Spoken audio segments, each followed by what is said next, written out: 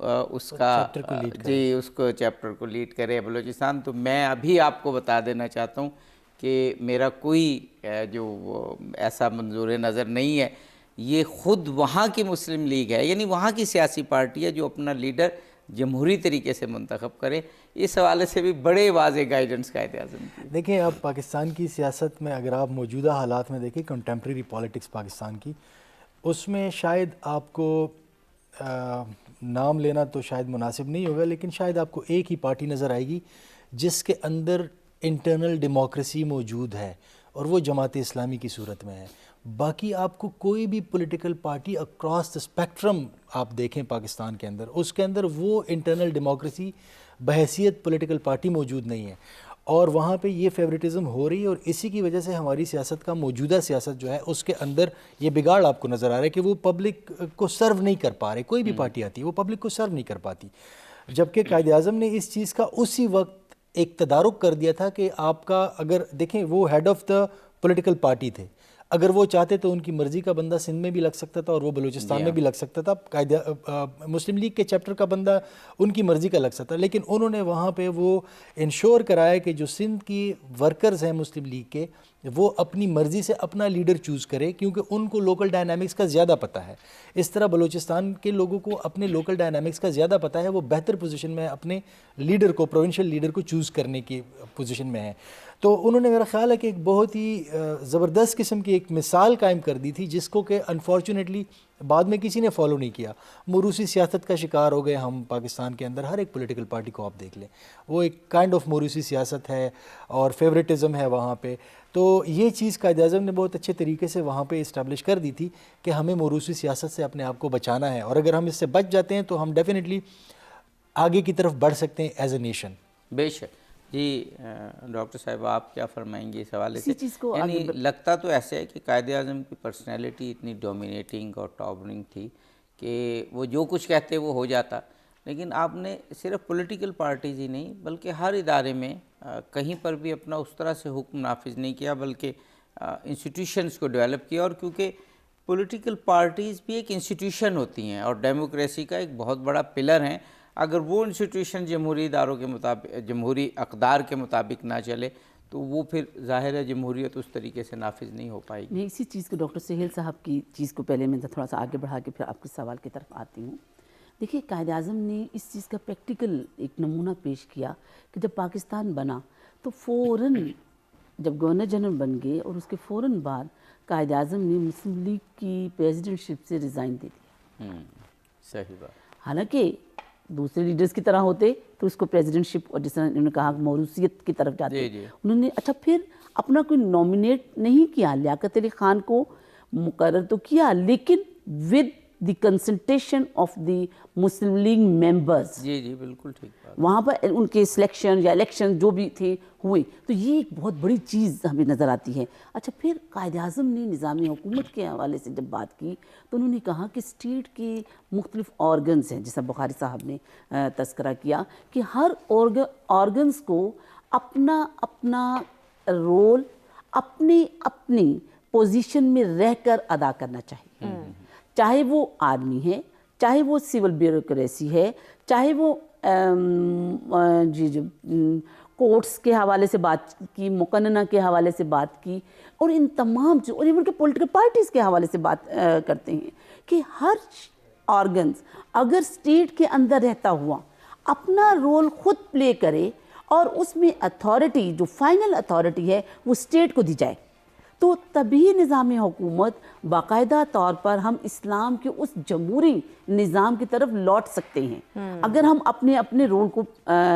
ادا کریں. اچھا اسی چیز سے وجہ سے جو ہمیں ان کے خطابات آفٹر 1947 نظر آتے ہیں, اور ایون کہ اس سے پہلے بھی ایک دو ان کے خطبے ہمیں نظر آتے ہیں کہ وہ کہتے ہیں کہ سول بیوروکریسی اور آرمی کو تھوڑا سا ہمیں اپنے اختیارات کو محدود رکھنا ہمیں ایک وقفہ لینا ہے, وقفے کے بعد یہ آپ جاری رکھیے گا. جی بالکل, اپنے مہمانوں سے ان ڈیٹیل بات کیجیے گی. وقت جب تک بریک کا ہمارے ساتھ رہیے گا.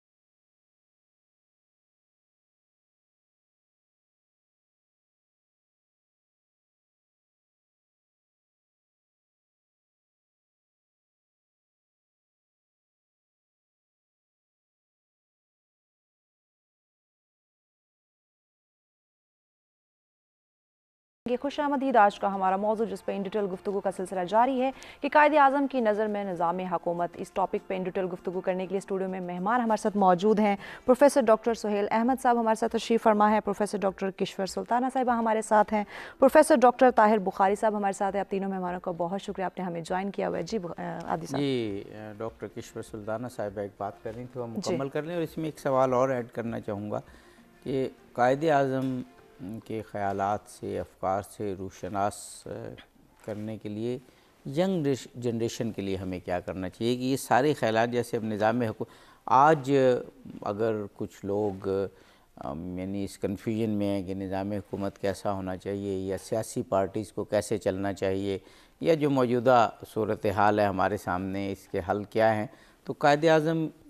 کے افکار میں, ان کی تقاریر میں, ان کے لیٹرز میں یہ سب کچھ موجود ہے, تو کیسے آگے پہنچائیں ہم؟ دیکھیں, ہم تذکرہ کر رہے تھے وقفے میں جانے سے پہلے کہ قائد اعظم کے نظام حکومت کے حوالے سے کہ جس طرح انہوں نے کہا کہ اسٹیٹ کو ہمیشہ سپریم اتھارٹی حاصل اور مختلف آرگنز جو ہیں وہ اپنے پیویلین کے اندر رہ کر اپنا رول پلے کریں, تو دیٹس اے گڈ گورننس جس کی وہ انہوں نے مختلف آفٹر 1947 بھی کہا کہ گڈ گورننس ہونا بہت ضروری ہے, اور پھر ان تمام آرگنز کے درمیان لیزان کا ہونا بھی بہت ضروری ہے, یہ نہیں کہ ہر آرگن اپنی اپنی ڈائریکشنز میں. اچھا, پھر قائد اعظم کے افکار میں جیسے ینگ جنریشن کے حوالے سے دیکھیں تو 11 اگست کی جو تقریر ہمیں نظر آتی ہے اس میں وہ یہ کہتے ہیں کہ نیپوٹزم, اکابہ پروری, کرپشن, رشوت, ان چیزوں سے ہمیں دور ہونا ہے. اچھا, اور یہ جمہوریت کو قتل کرنے کے مترادف ہے. اچھا, جمہوریت کو قتل کرنا ایک بہت بڑی چیز ہے سیاست کے لحاظ سے دیکھا جائے, یا سیاسی منشور کو عملی جامہ پہنانے کی سر. اچھا, قائد اعظم کی اگر تھرو آؤٹ لائف کو ہم احاطہ کریں اور ان کے لیٹرز کے حوالے سے دیکھیں, ان کے خطابات کے حوالے سے دیکھیں, تو وہ ہمیں یہ پیغام دیتے نظر آتے ہیں کہ آپ اگر فیئر پلے کریں, فیئر ینگ جنریشن کو بھی میرا یہی کہ قائد اعظم کے خیال کے مطابق اگر آپ فیئر پلے کرتے ہیں اپنی ڈیوٹیز کے حوالے سے, چاہے وہ نجی زندگی کی ہے, چاہے وہ پرسنل لائف ہے, چاہے وہ آپ کی پولیٹیکل لائف ہے, اگر فیئر پلے کرتے ہیں تو دیٹس گڈ. اچھا, یہ جمہوریت کی اصل روح ہے. پھر ایکویلٹی ہے. اچھا, ایکویلٹی کو کیسے ہم عملی جامہ, ایکویلٹی برابری, مساوات ہیں. اچھا, ضروری نہیں کہ جو چیز میں اپنے لیے بہت اچھا سمجھتا ہوں لیکن میں دوسرے کے لیے وہ نہیں, بلکہ as a state member of the state آپ کی یہ ڈیوٹی ہونی چاہیے کہ آپ وہ چیز نہ صرف اپنے عمل سے ظاہر کریں بلکہ اپنے انسٹیٹیوشن میں ان چیزوں کو عملی جامہ پہنائیں. اچھا, پھر تھرڈ چیز جو تھی کمٹمنٹ. قائد اعظم کی چیزوں کو آپ دیکھیں تو وہ سرکاری ملازمین کو کیا ہر آرگنز کو یہ کہہ رہے ہیں کہ آپ کمیٹڈ رہیں, اور کمیٹڈ رہنے کے لیے ضروری ہے کہ آپ احتساب کو بھی مد نظر رکھیں اپنے اندر. اور احتساب کی جب قائد اعظم بات کرتے ہیں تو وہ یہ کہتے ہیں کہ انسان کی سب سے بڑی عدالت اس کا اپنا ضمیر ہے. بالکل صحیح بات. دنیاوی عدالت میں جانے سے پہلے انسان, چاہے وہ سرکاری ملازم ہے, چاہے کسی پارٹی کا سیاسی ورکر ہے, چاہے اسٹیٹ کا پریزیڈنٹ یا پرائم منسٹر ہے, تو آپ جب اپنی ضمیر کے مطابق فیصلہ کریں گے تو وہ گورنمنٹ یا نظام حکومت وہ شاندار روایات پر قائم ہوگا. جی جی. ڈاکٹر طاہر بخاری صاحب, جمہوریت کا ایک لازمی خاصہ یہ بھی ہے کہ اس میں تمام طبقات کا خیال رکھا جائے, تمام جغرافیائی خطوں کا خیال رکھا جائے, تمام عمر کے لوگوں کا خیال رکھا جائے, جس کو آج کی دنیا انکلوسیو سوسائٹی کہتی ہے. قائد اعظم نے اس وقت بھی یہ کہا تھا کہ مغربی جمہوریت ہمیں اس لیے سوٹ نہیں کرتی کہ وہ بر صغیر میں مسلمانوں کے حقوق کا تحفظ نہیں کر سکتی, کہ شاید اس میں اقلیتوں کا وہ رول یا اقلیتوں کا وہ تحفظ نہیں ہے جو ہونا چاہیے. یعنی ڈیموکریسی کی اگر کوئی خامیوں میں سے خامی بتایا جائے تو یہ ایک خامی بنتی ہے. تو قائد اعظم انکلوسیو سوسائٹی کی بات کرتے تھے. ان کی پہلی کابینہ میں دیکھیں تو انکلوسیو سوسائٹی کی جھلک نظر آتی ہے. اس کے بعد جب وہ خطاب کرتے ہیں خواتین کے لیے, بچوں کے لیے, پھر دور دراز بلوچستان کے لیے ان کے خاص خطابات موجود ہیں. تو democracy means an inclusive society, ایک ایسی سوسائٹی جو جامع ہو. فرمائیے گا. جی بالکل, قائد اعظم کے ویژن کے مطابق مغربی جو نظام جمہوریت میں کئی ساری نقائص خامیاں ظاہر ہے کہ ہم سے بہتر سمجھتے تھے، آپ جو تھے وہ اسلامی جو نظام جمہوریت ہے اس کے ہمیں زیادہ قائل نظر آتے ہیں. اور پھر اس میں جہاں آپ دیکھ لیجئے کہ میرے ذہن میں آتی ہے میثاق مدینہ کی جو اگزامپل پریکٹیکلی آپ دیکھ لیں کہ کس طرح سے تھوڑے ہی عرصے میں جا کے آپ نے وہاں کے یہود قبائل سے اور اوس اور خزرج و تمام سے وہ جو معاہدہ طے پا جاتا ہے کہ جس میں آپ مکہ سے اٹھ کے جاتے ہیں اور تھوڑے عرصے بعد آپ اس ریاست مدینہ کے عملی جو ریاست مدینہ واقعی اس وقت کی موجود تھی اس کے سربراہ اس میں اقلیتیں بھی موجود ہیں. اب ساری کے سارے مسلمان تو موجود نہیں تھے. اس وقت کس طرح سے خیال رکھا جاتا ہے؟ اس وقت جو غیر مسلموں کے ساتھ آپ کا رویہ تھا، برتاؤ تھا، وہ کیا تھا؟ اب وہ اس گائیڈ لائن کے مطابق جناح جو ہیں وہ جو ہمارا یہ جنوبی ایشیا کا خطہ ہے کہ جس میں مختلف مذاہب، مختلف قومیتیں جو ہیں آباد ہیں، مختلف چھوٹے چھوٹے جو آپ کہہ لیں علاقوں میں حکومتیں سے جو انڈین امپائر تھی پہلے تو اس میں موجود تھیں، تو ان تمام کے حوالے سے خیال رکھتے ہوئے پھر مسلمانوں کی یہاں آمد اور مسلمانوں کا ایک سوشل چینج یہاں پر لانا، وہ معاشرتی تبدیلیاں جو مسلمان یہاں پر لے کے آئے، تو لیکن وہ اس لحاظ سے جو ہندو یہاں پر سوسائٹی تھی وہ ذرا ڈومیننٹ تھی، عددی اکثریت ان کی زیادہ تھی. بالکل بالکل. تو اس حوالے سے قائد اعظم نے جس بات پر زور دیا کہ یہاں پر جو پاکستان جس وقت ہم بنا چکے ہیں تو یہاں پر اقلیتیں بھی موجود ہیں، ان کے بھی حقوق کا خیال رکھنا ہے. آپ کی وہ تقریر کے جناب آج آپ آزاد ہیں اپنی مسجدوں میں جانے کے لیے، مندروں میں جانے کے لیے، گرجا گھروں میں جانے کے لیے، اس میں تمام کسی کو پر زبردستی نہیں ہے. اسی طرح سے تمام کیونکہ صوبائیت کے ایک زہر ہے اس کے حوالے سے بھی آپ نے بات کی کہ آپ جو ہیں پاکستانی ہیں سب سے پہلے، کوئی سندھی، پنجابی، پٹھان اس حوالے سے آپ اس قومیت کا اظہار نہ کریں. تو وہ جو میں گزارش کیا کرتا ہوں کہ یہ وہ پھول کی پتیاں ہیں اور ان سے سب سے مل کر وہ پھول بننا ہے. سبی دربار سے آپ کا خطاب جو ہے وہ بڑی واضح گائیڈ لائن دیتا ہے بلوچ عوام کے لیے. اسی طرح سے جمرود رائفلز میں خیبر پختونخوا میں اس وقت آپ صوبہ سرحد میں جا کر آپ نے پشاور میں سرکاری افسران سے خطاب کرتے ہوئے کیا کچھ کیا. اب بدقسمتی یہ تھی کہ اس وقت جس طرح آپ نے فرمایا کہ قائد اعظم کا نام بھی استعمال کیا جانے لگا، چونکہ جس وقت وہ چڑھتے سورج کی پوجا تھی کہ قیام پاکستان جس وقت واضح ہو گیا تو تمام جماعتیں، باقی میں نام نہیں لینا چاہتا، تو سب وہ لوگ مسلم لیگ میں شامل ہونا شروع ہو گئے. اب وہ جو مسلم لیگ کے پرانے نظریاتی لوگ تھے جنہوں نے عملی طور پر قیام پاکستان کے لیے قربانیاں دی تھیں، تو وہ تھوڑے سے پس پردہ چلے جاتے ہیں اور وہ لوگ اپنی جاگیرداری یا اپنی طاقت یا پاور پالیٹکس کے بلبوتے پر وہ عملی طور پر وہ اپنا رول پلے کرتی ہیں جو کئی مقامات پر قائد اعظم کو ناپسند بھی تھا. اب اس حوالے سے قائد اعظم کے پاس چونکہ وہ سال سوا سال کا ہی عرصہ تھا، 14 اگست 1947 سے لے کر 11 ستمبر 1948 تک، تو ان تقریباً آپ کہہ لیں 12-13 مہینوں میں جتنا ان سے بن پایا ہر شعبے میں آپ نے جو ہے وہ، چاہے وہ اکانومی تھی، چاہے وہ قانون سازی کا مرحلہ تھا، عبوری دستور کی تیاری تھی، آئینی کمیشن کے حوالے سے تمام معاملات میں آپ نے اپنی گائیڈ لائن جو ہے پرنسپل دی ہیں. ڈاکٹر سہیل احمد صاحب، ابھی جو میں نے سوال کیا کہ جمہوریت کا مطلب ہے کہ اس کا نتیجہ ایک جامع معاشرہ بنتا ہے، ایک انکلوسیو سوسائٹی بنتی ہے. اگر ہم آج دیکھیں کہ کوئی بھی طبقہ ہمارے ملک میں، خواہ وہ صوبائیت کے حوالے سے ہو، خواہ وہ مذہب کے حوالے سے ہو، وہ محروم ہوتا ہے یا ہم اس کا خیال نہیں رکھتے، تو یہ جمہوریت کی روح کے منافی ہے یہ بات. جی بالکل. جمہوریت ایک رویے کا نام ہے. یہ صرف 5 سال بعد الیکشن کے ذریعے سے جمہوریت نہیں آتی، بلکہ ایک رویہ، جمہوری رویہ ہونا چاہیے ایک معاشرے کے اندر، اس کے لوگوں کے اندر، اور وہ یہ ہے کہ آپ ٹالرنٹ بنیں، آپ دوسرے کو برداشت کرنا سیکھیں. صحیح. آپ بے شک اس کے ویوز آپ کے ویوز کے خلاف ہوں، لیکن آپ اپنے ویو کو